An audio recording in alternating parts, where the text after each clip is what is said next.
Good afternoon. I'm Elizabeth Alexander, president of the Mellon Foundation. I'd like to begin by inviting all of you to say hello in the chat. We would love to know who you are, what you're thinking about. Throughout the program, we hope that we'll see lots of audience engagement, including any questions you may have, or you can save those questions to the Q&A period at the end of the discussion. And so it's now my great pleasure to welcome you to today's event, Chinese American History, Asian American Experiences. Across the United States, Chinese American stories are woven into the very fabric of our collective history. And these stories reach back for generations, encompassing the entirety of the American experience, including labor movements and legislation, agriculture, immigration, the arts, education, activism.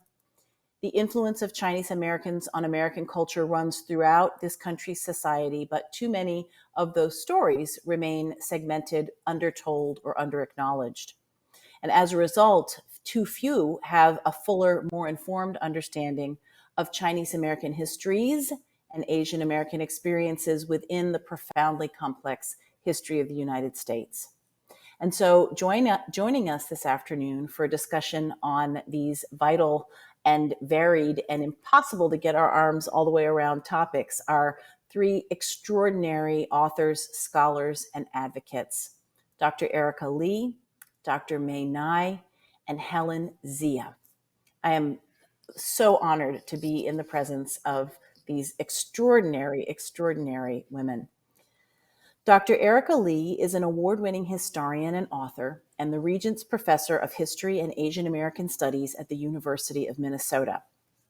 The granddaughter of Chinese immigrants, she grew up in the San Francisco Bay Area and co-authored with Judy Young the foundational text on the history of Angel Island and its immigration station.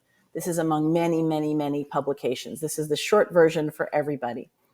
Her most recent book is America for Americans, A History of Xenophobia in the United States. And you might recall seeing her on PBS's series, The Asian Americans, where you took us all to the classroom in the most powerful and edifying way. So welcome to you, Dr. Erika Lee. Thank you so much. Dr. Mae Ngai is a United States legal and political historian, an award-winning author, and the Lung Family Professor of Asian American Studies and Professor of History at Columbia University. Before becoming a historian, she was a labor union organizer and educator in New York City, working for District 65 UAW and the Consortium for Worker Education. Her most recent book is The Chinese Question, The Gold Rushes and Global Politics. Welcome, Dr. Mae Ngai. Thank you for having me. It's great to be here. And Helen Zia is a renowned journalist, activist, and critically acclaimed author in so many different areas of who we are in our fullness. Among other remarkable works, she was executive editor of Ms. Magazine, a founding board co-chair of the Women's Media Center, and in 2010, a witness in the federal marriage equality case decided by the United States Supreme Court. Her most recent book is Last Boat Out of Shanghai, the epic story of the Chinese who fled Mao's revolution. We are so glad that you're here. I'm so proud to be talking to you. I've admired you forever and ever and learned so much from you. Helen Zia. Thank you, Elizabeth. It's such an honor to be here with you. So we are going to start our conversation, and we have a whole lot to cover. So I wanted to start first by asking each of you, in your various writings, you write about the history as the history of families, and have sometimes followed individuals or told the stories of individuals or families in order to move us to larger histories. I would like each of you to share with us one of those stories who you found in some way illustrative or representative of the history that you're exploring. And why don't we start with Erika?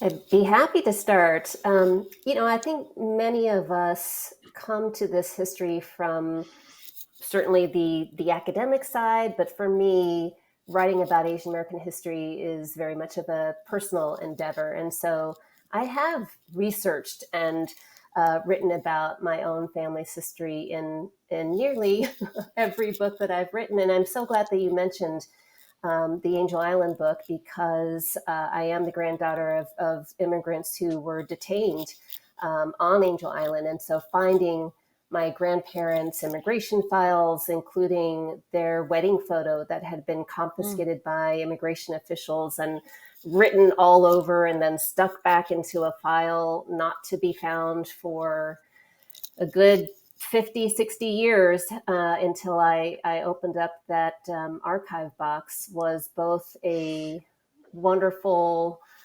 reclaiming of our family's history and past, but also a very stark and sobering reminder of the impact of discriminatory exclusion laws, of course, on the macro level, but then on that micro level, the fact that this cherished family heirloom had been defaced and taken away from us was, quite a moving experience, and reminds me every day of connecting those intimate details, the personal stories, the oftentimes hidden family histories, to the broader context, the larger political, social, economic themes and contexts that we try to write about in American history more broadly. And I wonder, from that incredible example, and also from the way in which your history work has reached broader audiences, what are some opportunities that you've had to talk to people about archives as places that can also belong to them, official records, official places that the intent can be almost sort of reclaimed? I would love to hear more about that.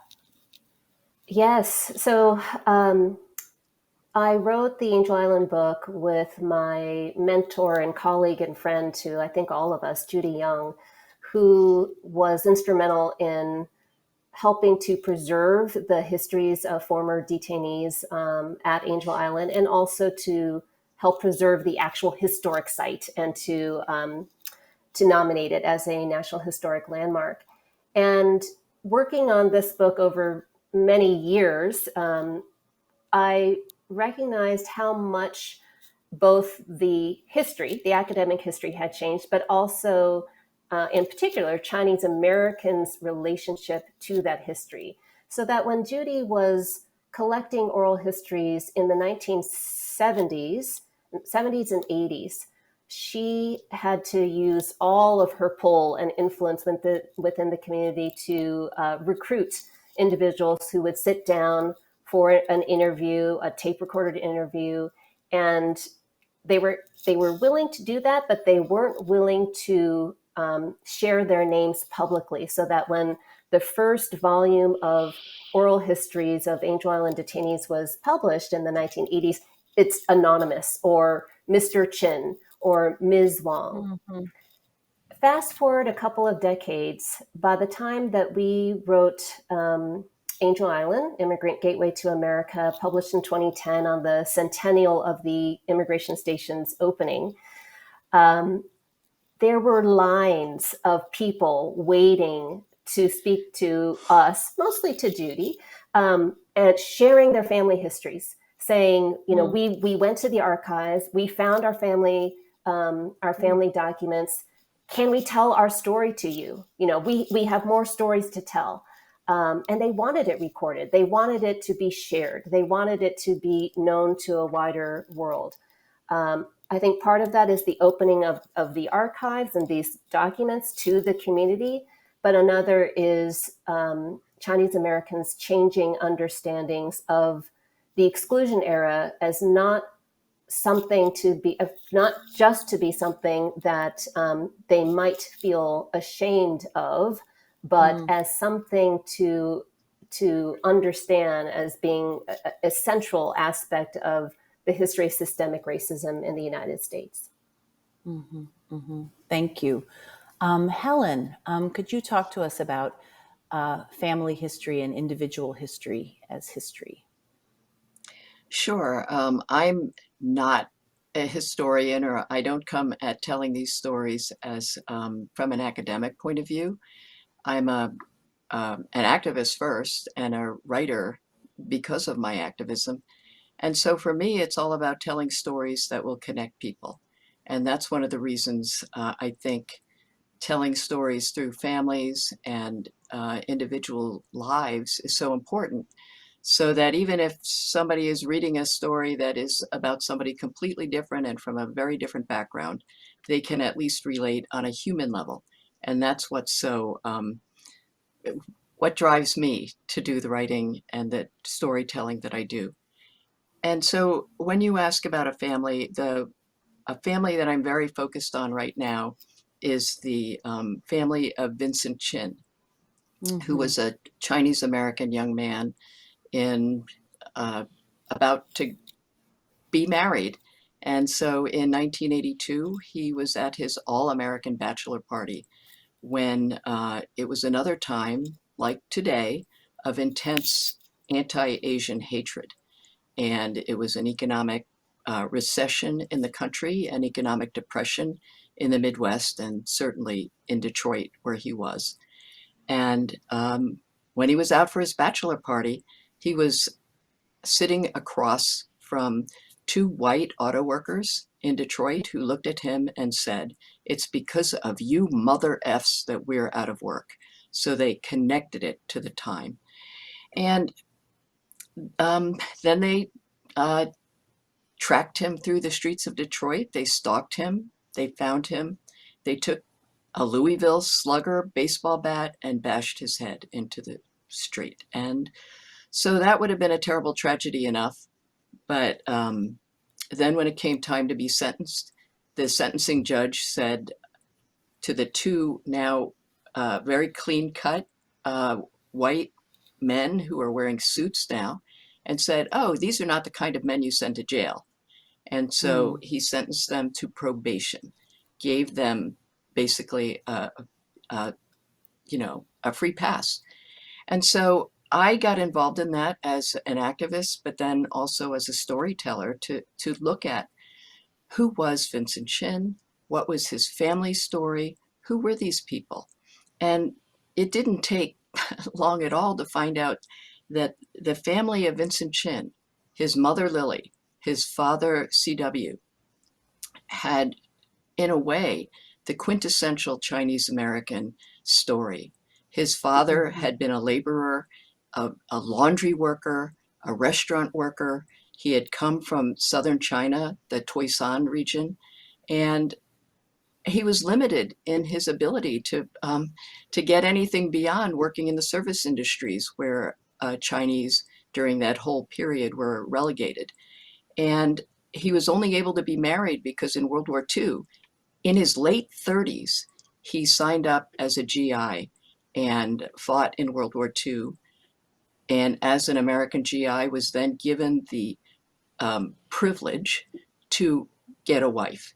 And because up until then, this whole exclusion period that both Erika and Mae have written so much about, um, Chinese in America were denied just even the right to have a family. So because of that, he was able to get a wife from China. Up until then, Chinese women were restricted from entering the US by federal law. And so he and Lily Chin got married. They were unable to have children. They adopted Vincent from the same region in China and raised him as their only child, poured every ounce of love that they could have into him, only then to have him attacked and beaten to death on the eve of his wedding, doing the all-American bachelor party. And ironically, his father had fought in World War II, for the freedom of America, yet his son was attacked because he was seen as an enemy to America. So that is a story that I've written about, I've told as a writer, as an activist for many years. And this year is the 40th anniversary of that terrible killing. And so there's a lot of activity going on that I'm involved in, and really many people are involved in, trying to not only note the tragedy, but to take the lessons of how a community came together out of a tragedy, to organize, to come together as not just Chinese Americans, but also as Asian Americans, and then to join with the African American community of Detroit. There's a large Arab American community, people from all walks of life and faiths and backgrounds, and really looking at that, what happened 40 years ago, and how people came together to right a wrong and to stand together to really fight for safety and the humanity of all people is the kind of story that you know that I think is very important for all people to connect to, because there are many injustices and fault lines we see in America today, and I think if we can only connect on a human level and stand for the humanity of all people, um, we would be able to move a lot more forward today than where we are. Thank you. And just to follow up, I mean, when you talk about being an activist and moving into writing as another manifestation of your activism, it makes me think of the way that Frederick Douglass wrote his narrative. You know, he was an abolitionist, speaking and speaking and speaking and speaking. And then, you know, the movement said, well, you can't be everywhere, so the word can travel. So I don't know if there's more to say about, you know, what writing itself can do when we can't be everywhere. Well, I'm glad you mentioned Frederick Douglass too, because his writing and his being able to stand up in the 1800s, he was one of the voices who stood up against the Chinese Exclusion Act. And that story in and of itself, in a time like today, when people question whether the different parts of people of America can even come together as allies, let alone in unity, to stand together for our beloved community, Frederick Douglass was one of those people.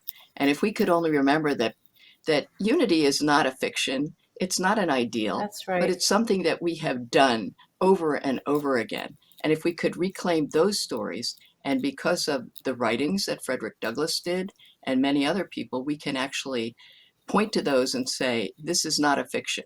We've done this. Let's learn from it. And Frederick Douglass is one of those shining examples of people reaching out and standing for all people. And he did for Chinese Americans. Thank you so much. Mae, family and family stories and history. Yeah, well, I just want to say first that you know, it's really amazing that it's 40 years ago that Vincent was murdered, and I know there's a lot of activities going on, and I think it's really important that, you know, that be commemorated. The violence against Vincent Chin and the violence against Erika's grandparents, when, you know, against their, maybe not their persons, but their own pieces of history. I think those are stories that are really important to tell. I wrote a book called The Lucky Ones, which approaches these questions from a slightly different angle. And you might say that some of the characters in my book might have been at Angel Island and interrogating Erika's family when they tried to come into the country. The Tape family were immigration brokers and interpreters. And they were interesting to me because they didn't represent just a single strand in Chinese American history, but they represented both the forces of inclusion and exclusion. So what do I mean by that? Well, we mostly know them because they brought one of the first civil rights cases in California against the exclusion of Chinese children from the public schools. And before the case, which is called Tape v. Hurley, which is 1885, Chinese were really excluded from any public education. And in this ruling, the court ruled that they did have the right to go to school, but then they were sent to segregated schools. So they were kind of elevated to the position of Black people, right, as segregated, not no longer entirely excluded. So they were civil rights activists on the one hand. On the other hand, as immigration brokers and as immigration interpreters, they were kind of these in-between middle people who could be both helpful to immigrants but also helpful to the government. And it's from this in-between space that they had actually a lot of power, but they also were distrusted by both sides.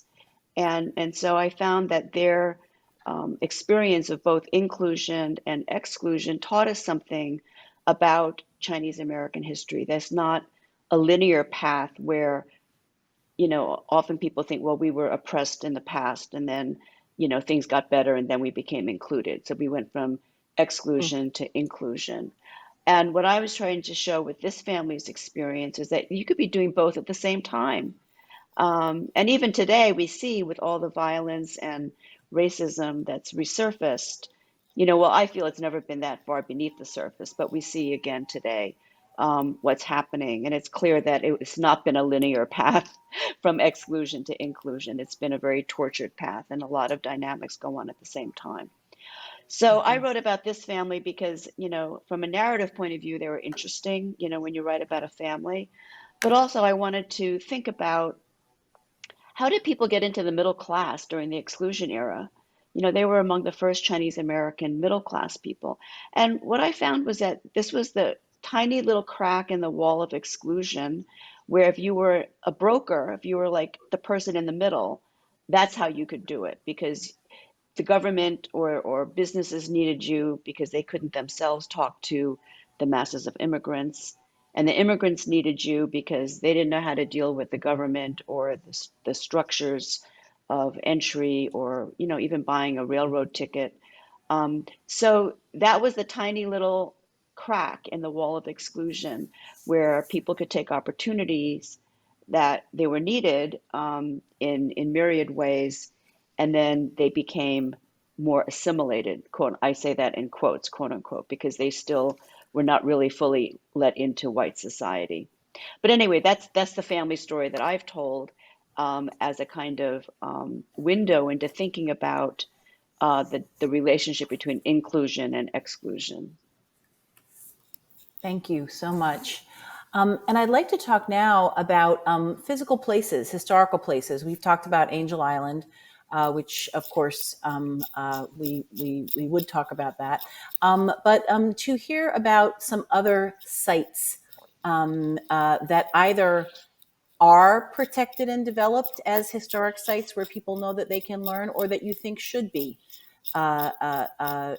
designated and resourced as teaching spaces. And we'll go in a different order. Helen,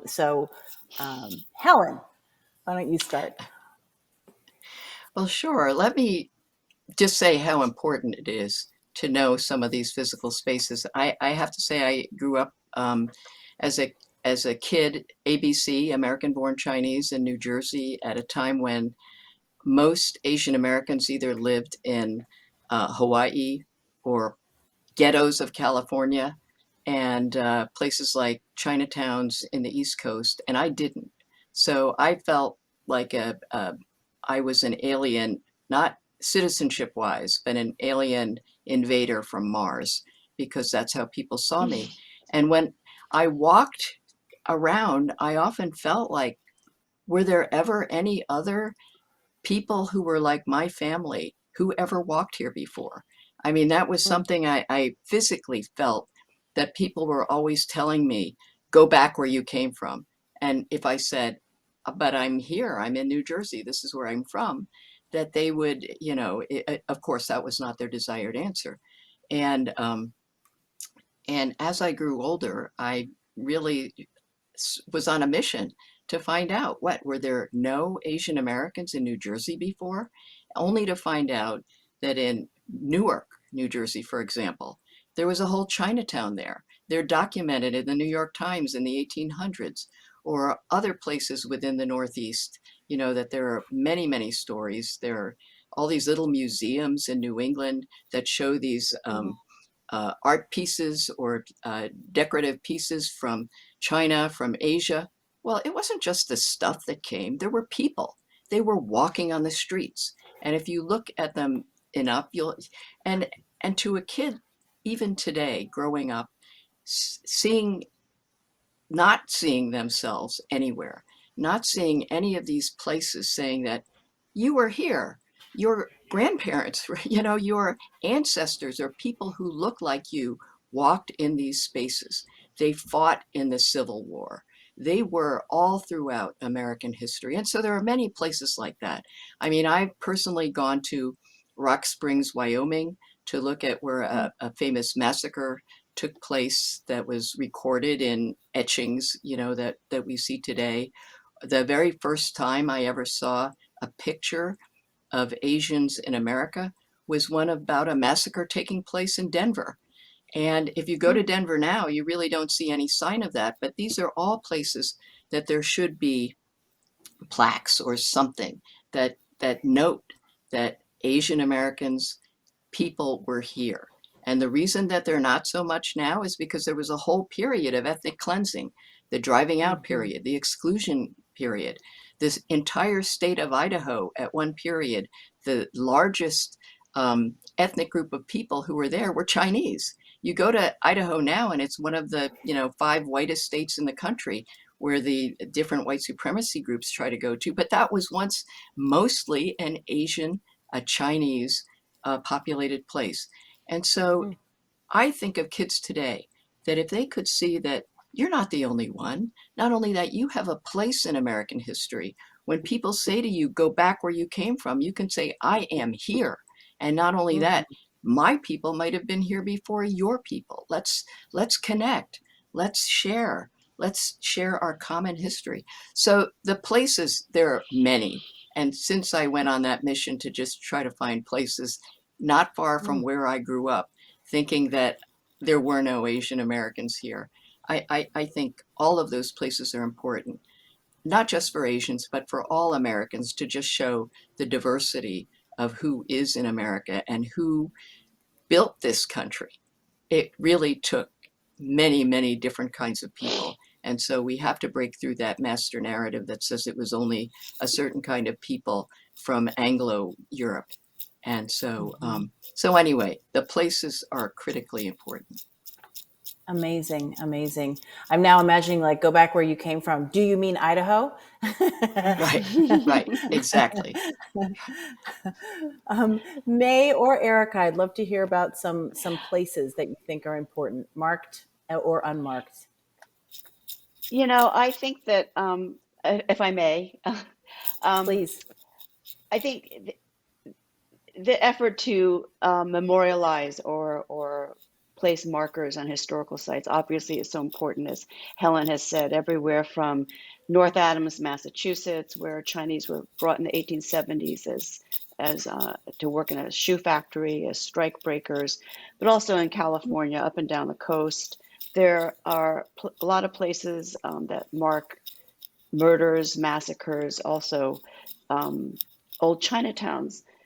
But I want us to think about places where we are now, not where we were in the past and have been erased or were driven out, or is a ghost town. What about Chinatowns today? Chinatowns today, like I live in New York, Chinatown today is under a lot of pressure from gentrification. There's a housing shortage. I mean, Chinese immigrants used to come directly to Chinatown. Now there are 3 other Chinatowns in New York City where people sometimes skip in Manhattan Chinatown. But Chinatown, our communities are always historical and they're also always changing. And Chinatown Chinatown here in New York has gone through a lot of struggle. First, after 9/11, it was basically shut down in part because of its proximity to Ground Zero. During the first SARS crisis, nobody would come and eat in Chinatown because it was an Asian virus. And of course, during the pandemic, Chinatown was both shut down by the lockdown, but also even as things opened up a lot of tourists were reluctant to go back into Chinatown. And so I think these are, I don't know how to say, maybe living sites that we need to also take care to educate people about. Um, Mm-hmm. People in Chinatown face tremendous hardships. Uh, there's a large elderly population. Some of the most active organizations in New York Chinatown are the senior centers, you know.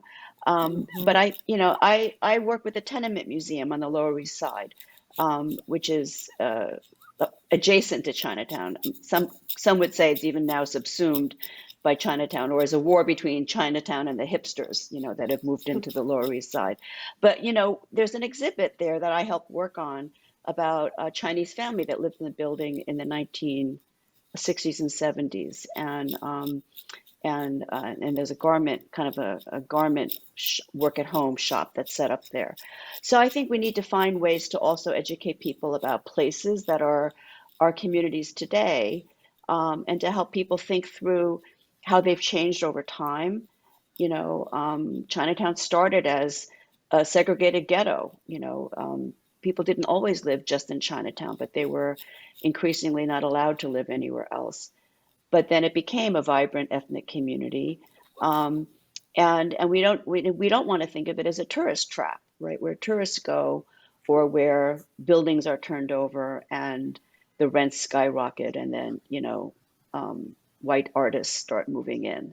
You know, so I think these are all issues that we confront today, and if we can think about place, as not just historical, as important as that is, obviously, but also something in our own time. There's a cute group in New York called MSG, which is called the Mott Street Girls, but they have a take on the MSG, and they do walking tours of historic New York Chinatown, and they also do a food tour. So I think these are some of the activities that we can help promote and invite people to appreciate our communities as places where real people live, not just stereotypes or not just tourist occasions. Thank you, Erika. Yeah, these are wonderful questions, and I love everything that Helen and Mae have said. I'm going to try to connect them a bit, partly because I've been teaching a long time, and I'm getting a little frustrated now, 20 plus years into the teaching, whereby I welcome a new class into the space to learn about Asian American history. And I always start with, what do we already know? What do we already know about Asian American history? And I would have hoped that by the time, 20 years after starting to ask this question, that my students would be able to list many, many, many more things other than the Chinese built the railroad and we incarcerated Japanese Americans. To be honest, 20 years ago, most students, I mean, even those events were hard for them to recall. And so when I think about the need, the continuing need to make sure places like Rock Springs, Wyoming, I have also been there and have not seen anything, but also places like Seattle, which forcibly expelled their Chinese American population in 1886. There is one measly little plaque, or in LA, where the largest mass lynching happened in US history, where 18 Chinese immigrants were murdered. There is still just a little plaque. And we absolutely need to use these spaces as living classrooms, not just about the past. So going back to what Helen was talking about, and remembering and preserving that past, but also connecting it to the present. Right now, there are some really interesting conversations and activism around reckoning with, of course, our history of racism generally, but anti-Asian violence as well. And so you have places like Antioch, California, a year ago, became the first city in the United States to offer an official apology for its treatment of Chinese immigrants. basically an expulsion that happened in 1876, the burning down of a Chinatown. These are all very common throughout the American West at this time. But also the fact that Antioch was a sundown town, which made it illegal for Chinese immigrants, Chinese Americans, to be out in public after sundown.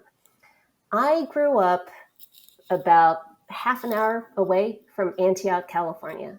And I also am a historian of Asian America and of the Chinese American experience. And until the news started reporting on Antioch's apology, I had not known. I had not known that this town that I drove by a lot had this tremendous and tremendously violent history. There's so much more that we need to preserve, use. So not just preserve so that we can walk by, but to use in an effort to educate the next generation. It's already happening in many of these kinds of instances, but I also want to just cite one more example, and that is in Berkeley, where parts of Shattuck Avenue have now been renamed Kala Bagai Way, named after an Indian American woman, one of the first and few to come in the early 1900s, came through Angel Island, became a community leader. This was a community-led effort to rename parts of Shattuck Avenue right in downtown Berkeley to be named after her. So I think all of these efforts are really inspiring, and I'm still hopeful that the next time I welcome a class, students into the classroom, that they'll be able to name a whole host of other people and events. And there's a thunderstorm happening outside my window, so I don't know if you can hear that, but that's the noise coming. That was dramatic. That was dramatic. Well, and in thinking about what you said about your students, I mean, what I want to believe in my hopeful heart is that, all of the hyphenated studies movements that we've seen not only in the country, but also in the academy, over the last, let's say, 4 decades, we could say 5 decades, since some of these, spaces and departments and units were established. I want to feel like it's moving towards a much broader common understanding that moves across culture. And that I think that in filling that space, either we're responding to violence, or there is sort of the call to the triumphal, right? So, people know, we do this thing so well, or, this hero climbed this mountain, and everything is in between, right? I mean, everything is in between. So, we just got to keep moving, right? Or maybe there's something to say about that space between, reactive to violence and crisis and, triumphal pride. Anybody? Well, Elizabeth, I can just say that there really are efforts. I think both Erika and Mae, and we're speaking to the frustration of over time of, for as long as we've been working in these fields and telling these stories, that the latest survey of young people, to ask them, can you name anybody of X background who was made any kind of contribution to America at all? And when it comes time to naming anybody of Asian descent, the most common answer is don't know. I mean, and so what is going, and that's been consistent all along. I mean, don't know, who are these Asians? And so the invisibility of this history, of the everything in between that you just said, it's shocking. And that's why even in this time of 2.5 years so far of intense anti-Asian hatred that's been going on, one of the most common responses to that is, wow, I didn't even know you Asians experienced discrimination. How can this happen? And even Asian Americans themselves are so surprised, some, because we have all been deprived, really deprived and denied this knowledge and this history. But there are efforts to change that. I do want to point out that Illinois and New Jersey and just passed laws in their state legislatures that there has to be some kind of curriculum from K through 12, so primary school through high school, because it doesn't really exist anywhere. And that's why even after how many years, if a college student can even know that there were railroad workers or a massive incarceration of Japanese Americans, it's like, wow, congratulations, you won a prize. But actually, there is so much more to be told. So Illinois, New Jersey, I think there's at least another 9 or 10 states that have some kind of effort going on.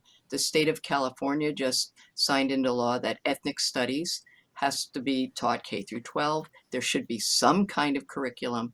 And that's where it really has to begin. We're seeing shooters younger and younger. I mean, Yeah. Buffalo, an 18-year-old, really? And where is their knowledge? It's just so empty.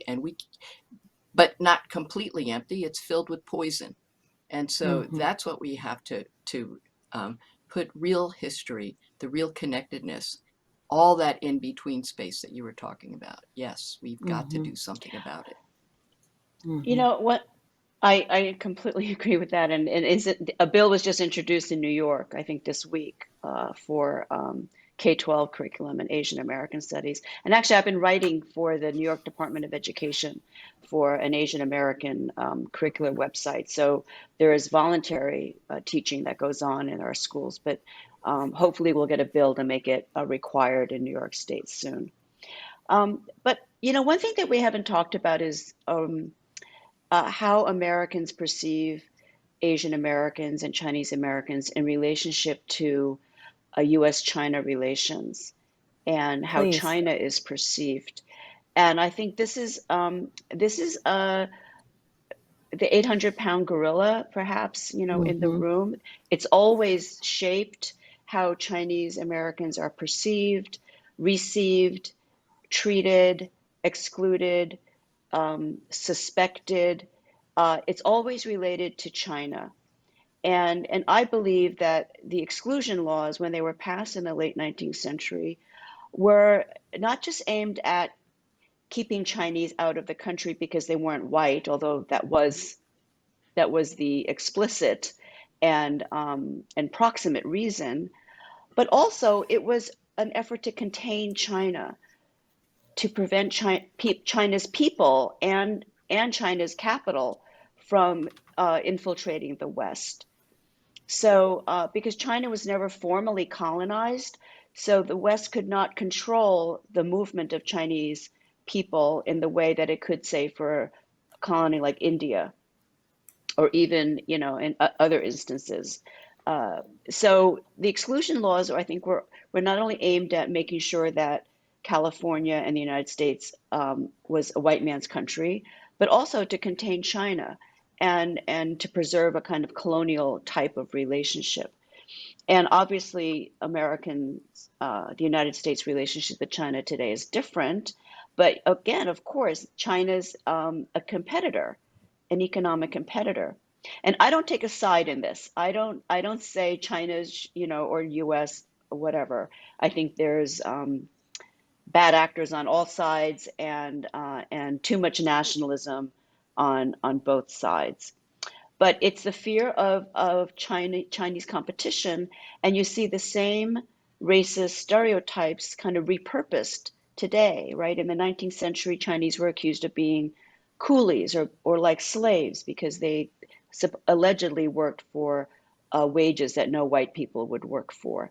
Well, today's coolies are the Chinese in factories that produce cheap goods, right? And it's also deemed as unfair competition.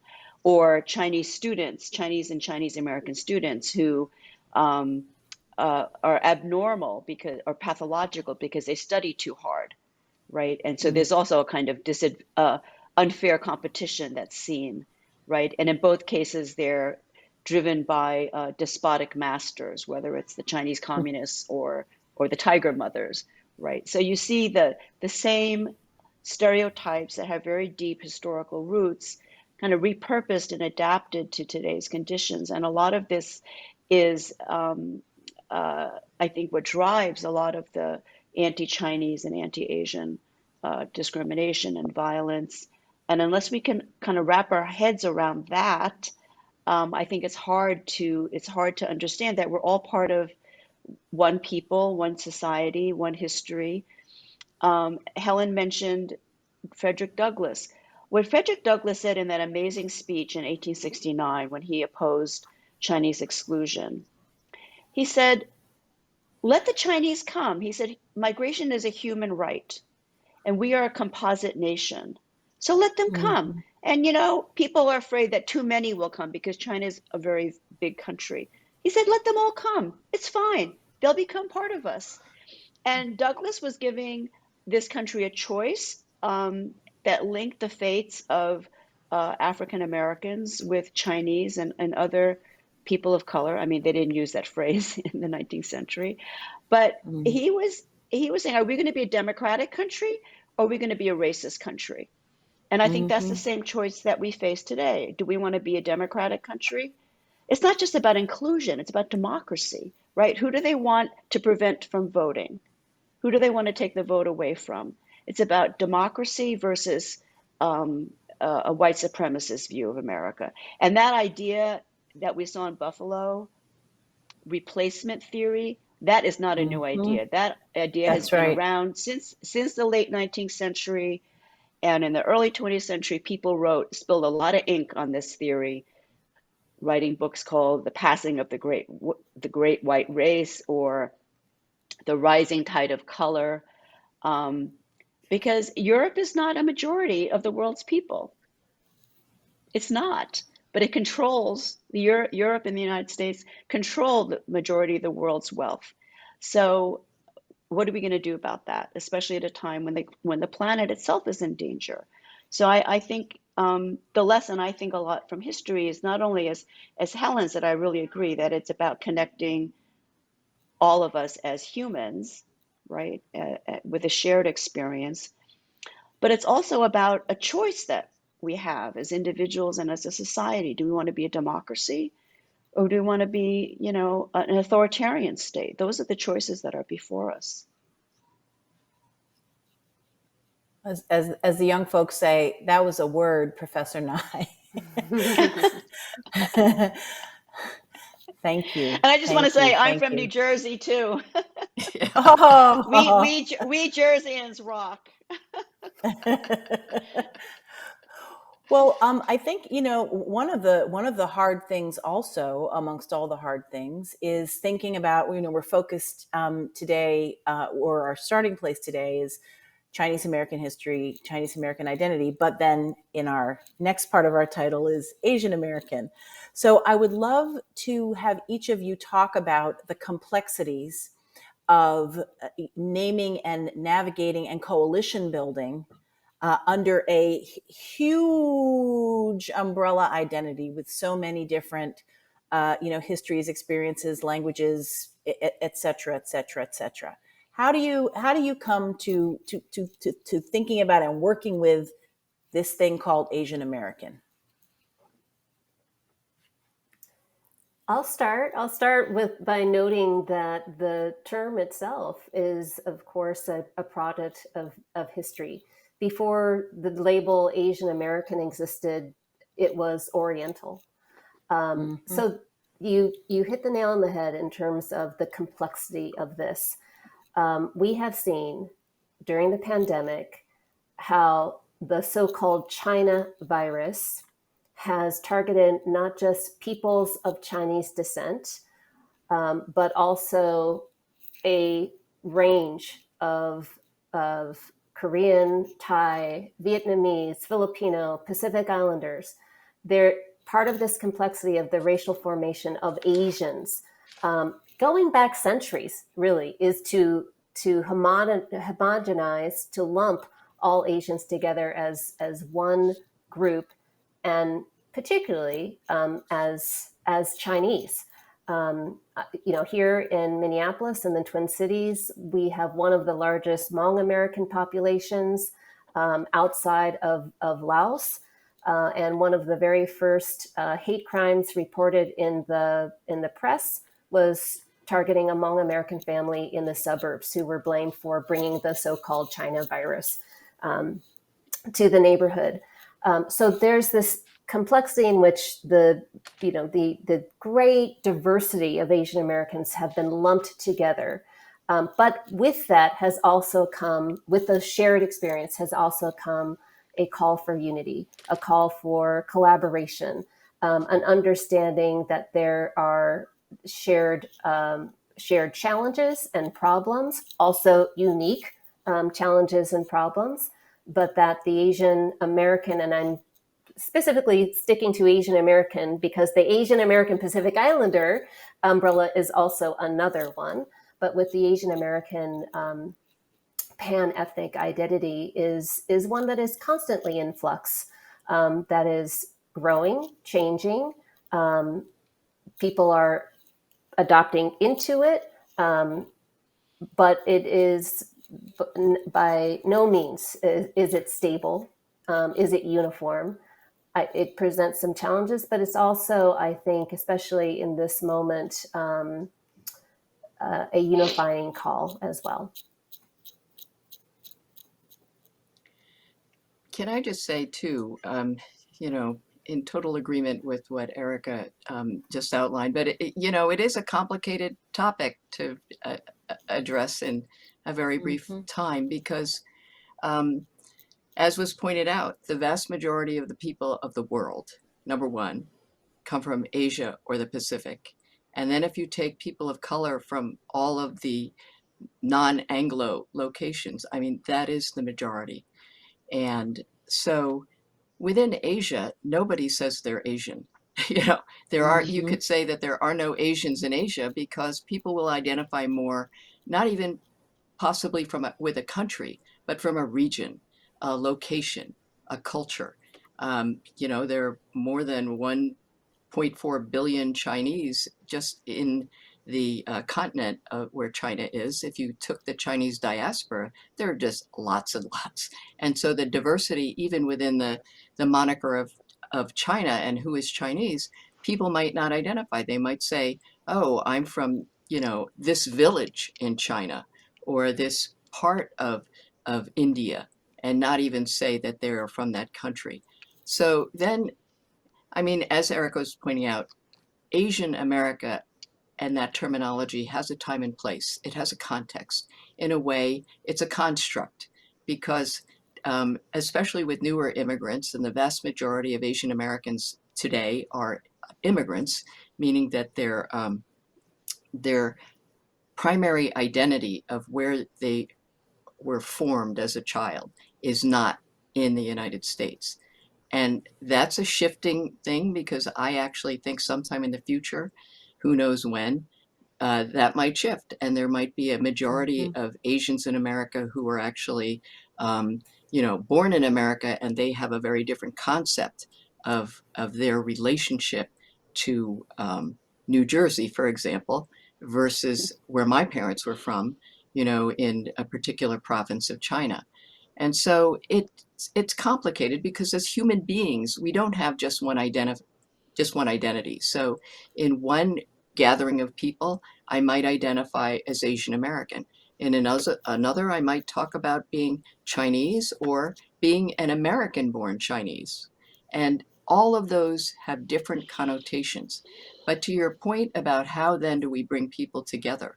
I mean, that's why the term Asian American was created, to say that we actually have a common voice.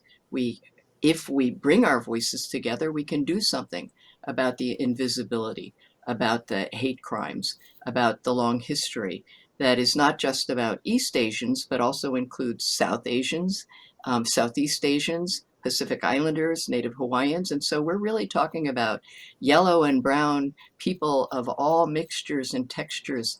And that's who falls into this Asian American umbrella. And so I understand that it's hard for other communities or even within the Asian American umbrella to kind of like grab that and say, well, what does this mean? But in terms of reaching out to other communities, I did want to say that I think that unity and people coming together is a little harder today because then, let's say, the Vincent Chin case, when that was 40 years ago, and Asian American and African American and Brown Americans came together to stand up because to stand up for each other. Um, because we've gone through more than 4 decades, 5 decades, 6 decades of real Mhm. intensive effort to divide people. To, for example, take Asian Americans and prop them up as a wedge, as this so-called, racist myth of the model minority that, and Mhm. what does that mean? That this is the good minority, as opposed to who? If there's a good minority, there's a bad minority. And that formulation came out in 1966, in the New York Times and US News Report. What was happening in 1966? It was the civil rights movement. And suddenly this enemy alien that was, you know, trying to be driven out and lynched and massacred throughout America suddenly became a good minority. And so Mm. we're talking about decades of trying to pit one group against each other. And unfortunately, I see, just in my time as a writer and an activist, I think that wedge has grown deeper and deeper. And so we have a lot of unlearning to do, a lot of really trying to reclaim the stories of Frederick Douglass, for example, or uh, why the march to in Selma across the Pettus Bridge, that there's that famous photo of the Reverend Dr. Martin Luther King and the whole first row wearing leis, flower leis from Hawaii. Well, why were Mm. they wearing leis? Because a lot of people from Hawaii came to participate, and not just them, but there were Asian Americans who were part of these movements too. And we don't know those stories. And in the Mhm. absence of those stories, there have been active ways of trying to create, ways to make people distrust each other. I've been reading essays of professors who have been teaching the story of Vincent Chin and having student journals where they're writing about, I saw this movie, what did it mean to me? And and some of those journals say things like, I never thought of Asian Americans having any kind of racism at all. I thought all Asians hated Black people. And as a Black person, that made me not like them. But in Mm. seeing this movie, it made me understand more. And that's just one film. And the same thing from Mhm. Asian Americans saying, I thought all Black people hated Asians. And this is the kind of poison that we have today that isn't just there in the air, it has actively been created and fomented. And this whole thing of replacement theory and all of that, I mean, that is in a response to the growing migrations and the growth of the communities of color. And as long as the communities of color, and people of conscience, as long as we are divided among each other, we will not be able to overcome, these very specific scientifically formulated ways to keep us apart. And that's Mhm. why they're there, to keep us apart. Because if you can imagine people of color, people of conscience, all the people who have stood up in all of these movements, you know, if we came together for our common good and this democracy, as Mae was pointing out, we are the majority. And that's why they are so afraid. Mhm. Mhm. We have so many questions, and so I'm going to turn to some of them from this very, very engaged audience, and we can sort of snap answer them, and we can maybe get to a few more. I'm going to put one together. This from Sonia Adams at St. John's University asks, are there current works of Asian American literature that you recommend for instructors to teach in college courses? What are you currently reading? And I would put that with Genevieve Guzman, writing from the University of Georgia. How has Maxine Hong Kingston's The Woman Warrior aged since its publication in 1976? So you can literature for a moment. Um, well, I think Woman Warrior holds its own after all these years. It's really powerful. It's powerful as a narrative, as a reflection or meditation on history, and especially in the Asian American and Chinese American case, on the role of women, who are often, even more invisible uh, to outsiders. So I think it holds up really, really well. What am I reading now? Well, I'm reading a new book that just came out, written by a colleague of mine, Mae Lee. Is called The Evening Hero, and it's a novel based very loosely on her father's experience, who was a Korean-born a doctor in Minnesota, and then living the so-called American dream in the 60s, and then things take a terrible turn as he encounters all kinds of forces of racism in society. So that's just come out. I think it's going to be a bestseller. I want to plug it. I think it's a great story. Um, and one of my favorites is now a few years old is Viet Nguyen's The Sympathizer. Um, Mm-hmm. I personally, well, I don't know. I couldn't finish the second book. I don't know if I should say that live. It was very violent. But the first book, which is also violent, but it's a very really deep look at the war in Vietnam and refugees, and how the Vietnamese people were themselves so divided, um, uh, by their families, by ideologies, by commitments. And that was the Pulitzer Prize winner. And I think that's something that, if you want to understand the war in Vietnam from a Vietnamese perspective, if you want to understand what it means to be a refugee in this Mm-hmm. country, and we've talked a lot about immigration, but a lot of Asian Americans are from refugee backgrounds. I mean, Erica mentioned the Mm-hmm. Hmong in Minnesota, which is a huge refugee, a descendant community, and the Vietnamese obviously are refugees, or come from refugee backgrounds. And I say this is an important part of the Asian American experience, which is not the same as the immigration story. It's a Mm-hmm. different story. And it's a story that's born of war. And so much of it is not pretty in terms of why they were uprooted and forced to leave.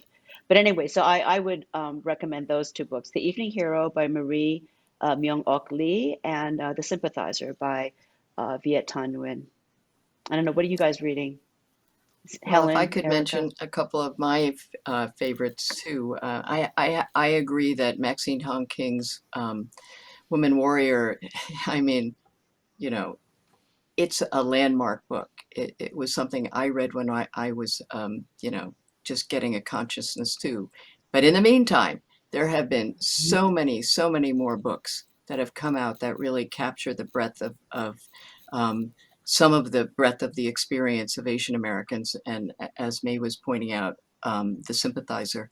I would like to say I loved Ocean Vuong's book on Earth We Are Mm-hmm. Briefly Beautiful, that is about a Hmm. queer Asian American refugee Vietnamese family. And Right. so it really covers, just shows the complexity of our humanity. And in the more memoir reflection point is the book Minor Feelings, Park Hong, Kathy Hong Park, Right, Mm-hmm. tell right. me. Yeah, but Park Hong. Park um, Hong. Yeah. Park Hong, Mm-hmm. thank Kathy you. Hong. Yeah, okay. Kathy Hong's book just really is, in a way, a manifesto, an emotional manifesto of what it means to be Asian American Right. today. And this is even before the pandemic began. And and so many of the books are sagas of telling the stories of being people who come out of war and catastrophe. I've been watching, so there are a lot of films and television programs as well. I've been watching Pachinko, which is based on Min Jin Lee's multi-generational story of a Korean family, and what they went through: wars, civil war, just all kinds of crises, and that diaspora. But so many of those books really tell so much of the story of why it is there are Asians in America. So there are tons of books. I just think, don't stop at Woman Warrior. There's so much and in terms of video and movies as well.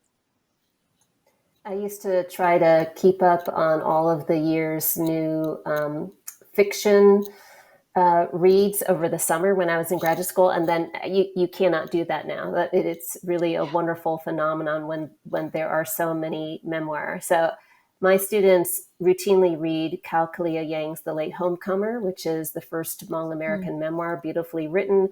Her second book, The Song Poet, is also one of my favorites. They also read excerpts of Tian Julie Wang's Beautiful Country, Albert Samaha's Concepcion, Jose Antonio Vargas's memoir about being an undocumented immigrant. And they loved portions of a new scholarly book by Ma Vang called History on the Run, which really questions, like going back to your first question, Elizabeth, which really helps us think about how do we capture and preserve history when one literally is on the run as a refugee, as an exile? Where is our history preserved? How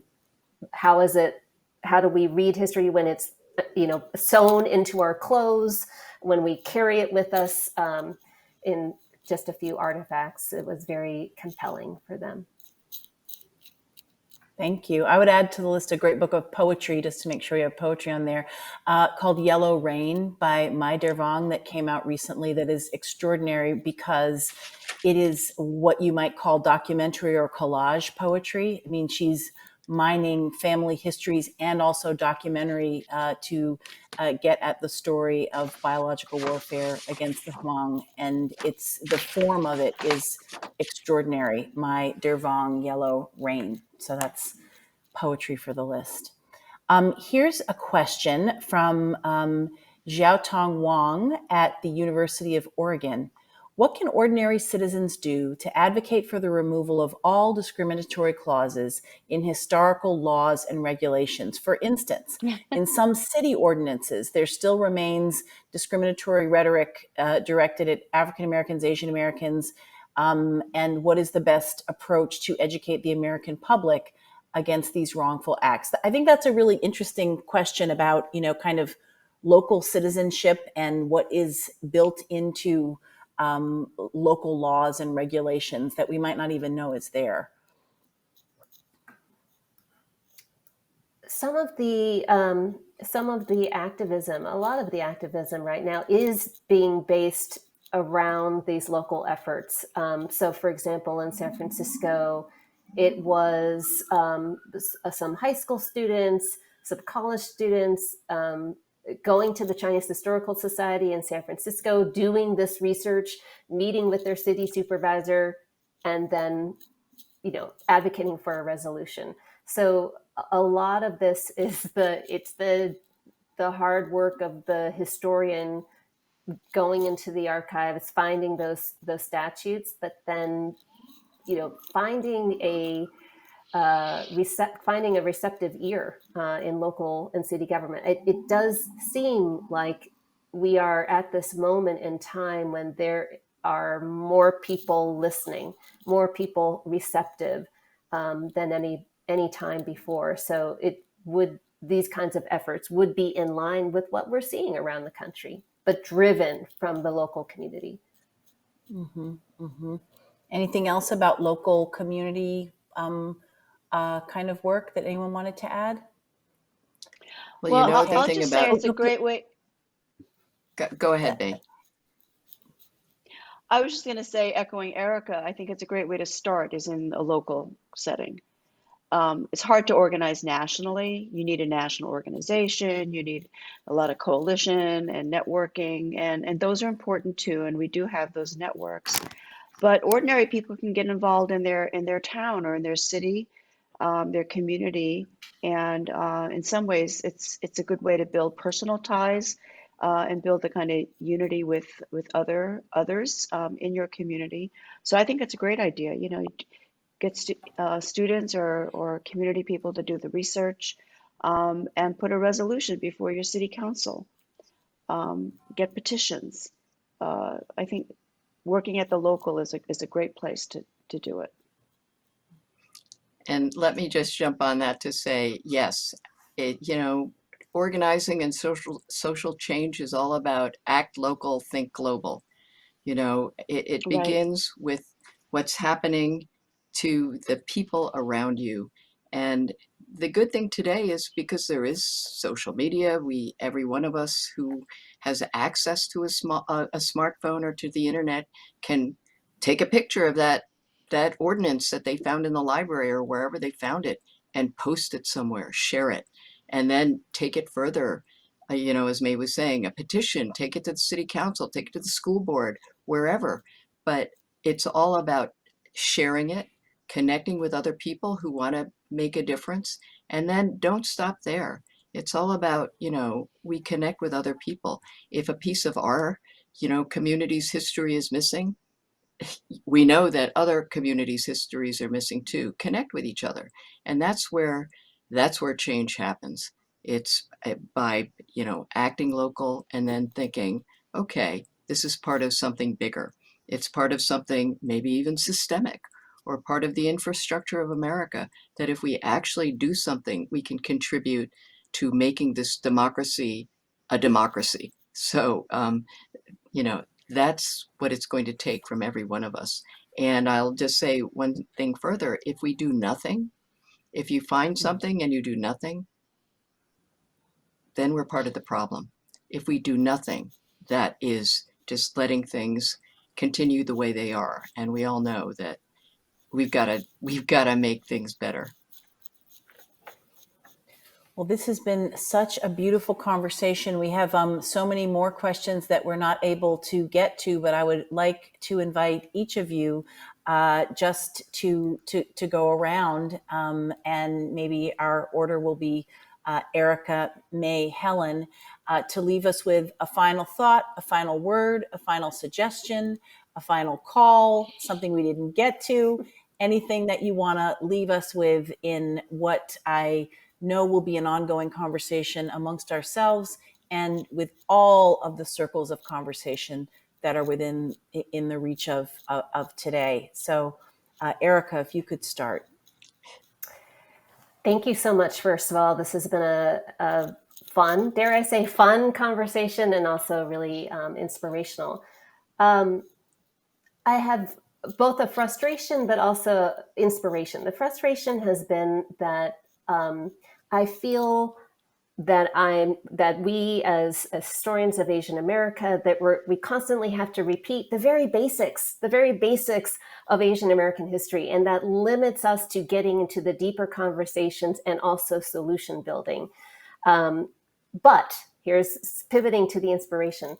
I've had the opportunity to speak with a number of young people, youth activists who've been involved with Make Us Visible New Jersey. New Jersey seems to be a theme here. Make Us Visible New Jersey, involved in pushing for the legislation requiring Asian American history at the state level. They are incredible. They know what they're doing. They're reaching out, they're organizing, they're creating magazines, organizations. They give me hope. They give me hope for the next generation. And so there's still a lot of work to do, but I think we're all going to be in their good hands. Thank you. Mae? Yeah, thank you, Elizabeth, and to Mellon for hosting this. I think it's been a really stimulating and vigorous conversation. So thank you. I want to touch on something that we only kind of alluded to, and that's we didn't talk about it in much depth about, Asian Americans and relationship to other people of color, especially right now with the racism against Black people in this country. And I think there's a lot of hand-wringing over this. What is what is our relationship? What should it be? And I guess I want to use something that an Afro-British cultural theorist named Stuart Hall taught us, which is that there's no such thing as racism in general. There are racisms. And racism is always specific. It's historically produced according to political and social circumstances. And so, Elizabeth, your new book on the Trayvon generation is so powerful. It's so powerful, and I think everybody needs to read that book. All Asian Americans should read that book to understand what the community has gone through. But people also need to understand our communities and what Asian Americans have gone through. And it's not a competition. It's Mhm. not a trauma competition. It's not an oppression competition. It's to understand the different the different specificities of racisms in this country and how they all are actually related. They're all woven together. And I think, as Helen said before, very powerfully, there's been a lot of work done in the last generation to divide us. But there's also a lot of work that people like those of us and others who've done to try to reach across those divisions. So I think if we want to have a democratic society, I think we have to think about how to have solidarity and how to understand racisms in America in all of its complex manifestations and challenges. And I think that, as I said before, we always have a choice. And so we have to think about what kind of choices we're going to make for our future and the future of our children and our communities. So thank you. Thank you. Helen. Well, there's not much more I can add to what Erika and Mae have said. I just want to thank you, Elizabeth, and the Mellon Foundation for having this conversation, and maybe leave with this thought. We're having this moment right now in 2022, which I think everybody will agree is a time fraught with all kinds of issues, problems, challenges for the future. And one day, in another generation, there will be other historians, other people having a conversation, looking at this time, at 2022. And as we in today look at other times past and we wonder, what were people thinking? What were they doing? What were they doing to take on the challenges that they knew were right there? And so I would just put this out as a challenge. How will each of us, everyone who's watching, everybody we know, everybody we can reach, what are we going to be doing so that one day in the not so distant future, when people say, what did you do? How did you use the choices that you had, the agency that you had to make a difference in the things that we see coming at us, today? And we all have a role to play in this, big, small, whatever. We can all do something. And whether it's true or not, I believe this that inspires me. The arc of history does bend toward justice, but it takes us to make it bend, to help make it bend. And that's what it's going to take. So thinking about what can we do today that will make a difference in the next generation when they look back at all of us. So thank you for having this conversation that is all about looking at history and what it means today and tomorrow. So thank you for doing this. Well, thank you all. I am filled with respect and admiration and hope and goodness. So thank you so very much for today. And thank you everybody who tuned in and listened and offered so many wonderful, wonderful questions and comments. And we look forward to engaging with you at more Mellon Foundation events. Thank you. Thanks.